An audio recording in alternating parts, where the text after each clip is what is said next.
A common misconception about webinars is that they are not engaging. I get where that comes from. After all, you don't have a physical audience. It's just you standing there alone, talking to a camera, or the person behind the camera.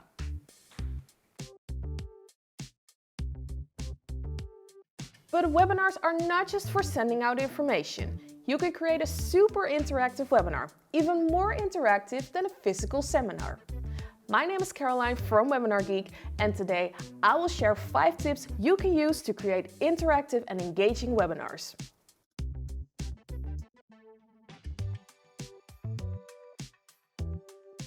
Just because a webinar is online doesn't mean it cannot be engaging. It might sound contradictory, but webinars are especially great for big groups. Why? Well, we did a little research with our own customers, and the results say that viewers often feel like they're part of a one-on-one session, even though there are many other viewers watching the same webinar. There's some kind of magic when it comes to hosting webinars, but only if you make it engaging. So let's talk about the tips you can use to create engaging webinars. Tip 1. Q&A. When we talk about engaging in a webinar, we often think about having a conversation with our viewers. It is highly unlikely that your viewers can use their camera or microphone to communicate with you during a webinar, as is the case with a meeting tool. But let's be honest, do you really want 150 viewers to turn on their microphone whenever they can? Yeah, no, not really. Well, there are many other options to get your viewers to engage with you during your webinar. The best option is the live chat. In the case of WebinarGeek, the chat comes in different forms. First and foremost is the public chat. This chat is open for everyone in the webinar. It means that all messages sent in the public chat can be read by anyone and that everyone can reply to every message in the public chat. Another option is the private chat. The private chat is between you as the host or one of your moderators and one viewer. This means that the chat can only be seen by you and the viewer, and no one else can reply to the chat other than both of you. Tip 2. Quizzes and assessment. Tip 2 is one of my favorite ways to create engaging webinars. The quiz is an interaction tool that requires viewers to answer a question during the webinar. The question can be a single or multiple choice question, and when creating the webinar you can select whether the viewer can see if they answered correctly. On its own, the quiz can create a fun and interactive experience in your webinar. You can use it to check their knowledge, test your viewers, and see if they are paying attention.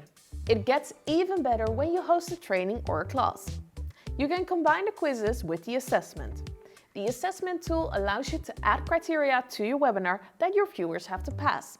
One of the criteria is to answer an X amount of quizzes correctly. You can also add criteria like completed time or percentage, number of polls answered, and the requirement to fill in the evaluation form. Tip 3. Interactive tools. The third tip refers to the second tip in that you can use interaction tools in your webinar. But there's more than just a quiz. You can also add a poll or a call to action. A poll is a great way to get insights about your audience during your webinar.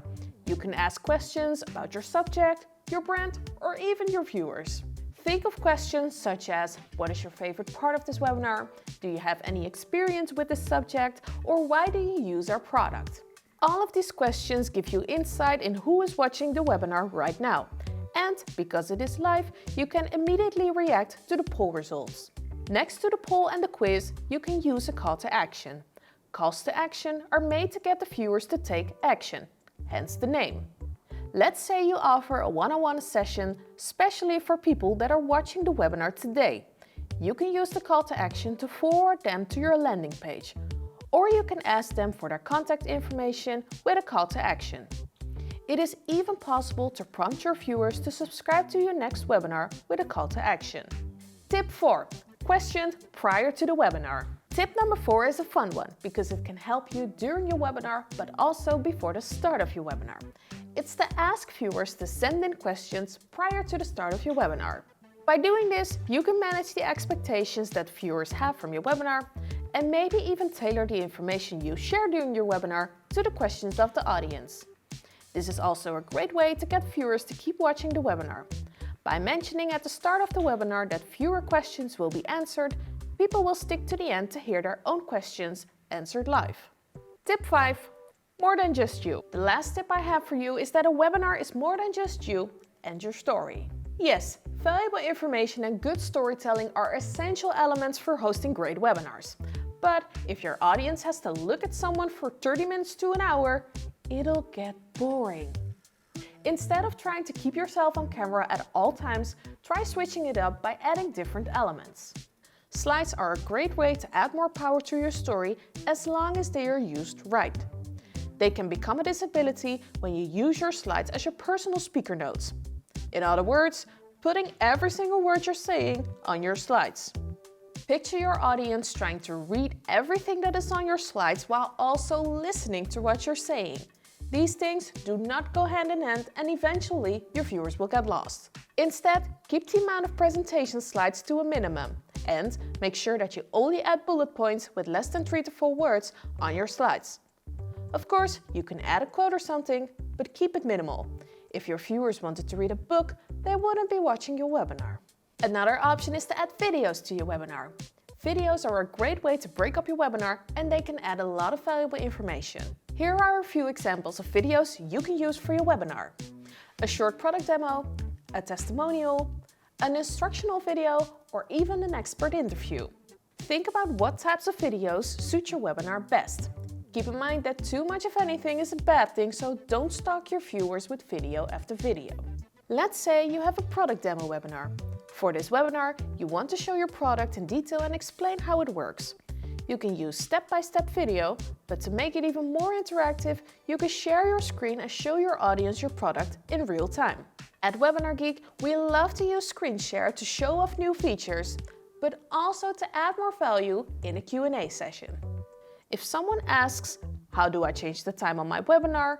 We can immediately show them where they can change it, instead of only telling them where to find it. As you can see, a webinar doesn't have to be boring, and there are many different ways to engage with your viewers and make your webinar more interactive.